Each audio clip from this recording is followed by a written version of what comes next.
Hey guys, so today we're going to do Alto Flute 101. I'm going to make a more in-depth video sometime in the future, but I really wanted to cover the basics of the instrument and really do kind of what I did with Piccolo 101, but for the alto.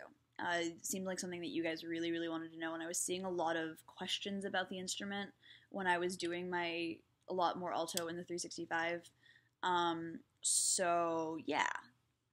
So the first thing is alto flute is a transposing instrument. It is in G, which means that it's going to sound a fifth lower than the written pitch. You still read the music the same way that you would. The fingerings are exactly the same. The notes that the sounding pitches are lower by a fifth than what's on the page. It's the same way clarinet works, the same way trumpet works, the same way horn works. Any transposing instrument works the same way, just different transpositions. Those of you who don't play flute are probably staring at me like, why are you explaining this so simply? Flutists don't transpose. We only have one transposing instrument, and that's alto flute. And quite honestly, none of us know how to sight transpose. So, bear with me. The transposition doesn't affect anything apart from the fact that your parts and the notes that you're playing and the parts that you're seeing are different. So when you're in rehearsal, you have to think more about what they're telling you, and tuning is a little different because what used to be the fifth is actually not the fifth anymore in your part. It also means that you really have to be careful to make sure that your parts have been transposed. A lot of young composers won't realize that it's a transposing instrument or won't have transposed it correctly, and that makes for a lot of problems. Especially when it's really low and you don't know how many ledger lines things are, because I don't read ledger lines below the staff. I'm sorry. The second basic thing is that there are two types of altos: straight head joint and curved head joint. I own a curved head joint alto, and I will explain to you why I made that decision and how you can go about making that decision for yourself if you were to buy one. Basically, the difference is whether it's set up like a traditional flute or, like mine, it has this setup. I personally chose the curve because I am a very small person. I have relatively short arms, and I have wrist issues, so the weight and the balance of the instrument were an issue, and also have the distance from the center that a straight head joint alto flute goes means that my wrist is very broken, has a lot of weight on it, and it's very difficult for me to play. Technically, and also just because my right wrist is really messed up, I have to be really careful with what I do with it. So a curved head joint alto relieved a lot of the balance issues and a lot of the weight issues, and it also meant that I wasn't playing an instrument that could injure me.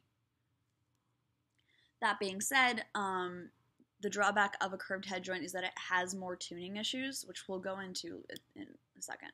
But honestly, I think the ease and comfort that I gained by having a curve was worth the tuning issues that I've encountered, and I also got really lucky, and my instrument is a really fantastic one.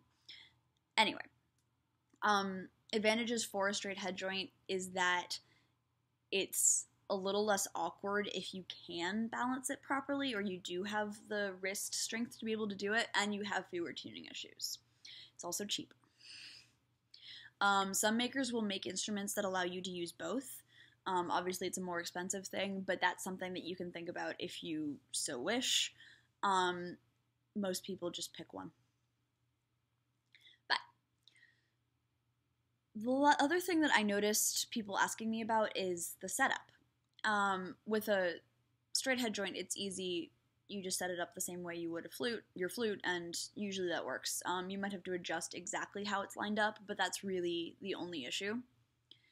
But with this, it's a little weird. This information actually is true for bass flute as well, because it's the same setup, just a little bigger.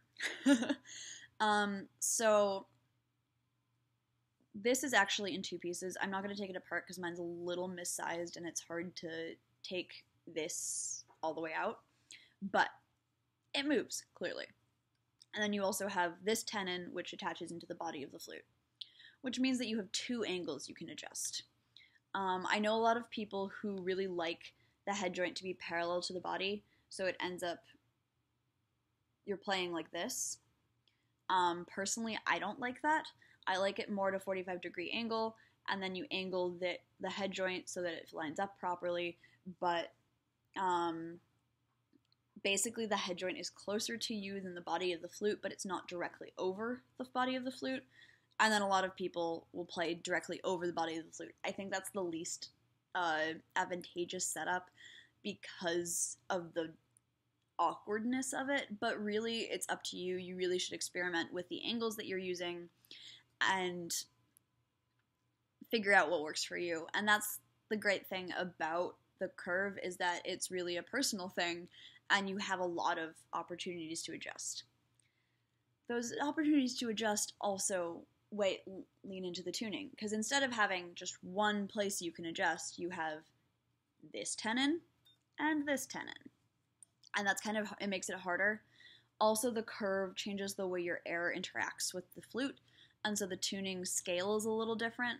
At some point I will make a video about tuning scales and the way flutes are built, but this is not the time. Basically, the space between the notes is different. Every flute has tuning issues, you just have to find them. And I think the last thing I want to cover in this basics video is really the flexibility of the instrument, because I find a lot of people don't really understand its place in the flute family, and it's kind of a difficult instrument just because it's not that much lower than the flute. A fifth is not that low. And it's a lot weaker in sound quality in terms of projection. It's a very dark, very rich, very warm color that you get out of the instrument, and technically, no matter how good of a player you are, it's a slower response time than a normal flute would be, than C flute would be. So you have a lessened technical facility, a lessened projection, and a very, very inflexible tone.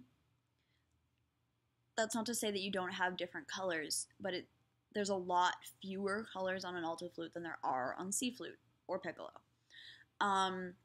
So it's a very role-specific instrument.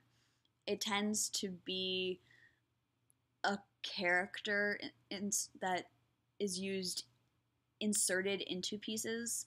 So things like the Rite of Spring that have beautiful alto flute solos, or Holst, the Planets. It has a very, very specific function, and that's one of the reasons why it's not used very often, is because it's a very limited instrument. C flute is a much more diverse instrument, and it's a much easier instrument. That being said, alto flute is wonderful, and I love it, but it's just a much more limited range of things that you can do with it.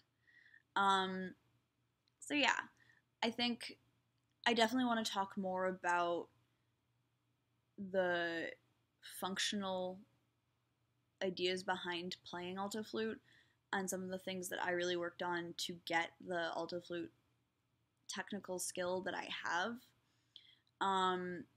But I think that's where I'm going to end this video. If you guys have any questions about alto or anything else really, please let me know. If you have 365 requests, please let me know. If you have video requests, please let me know. And I will see you tomorrow.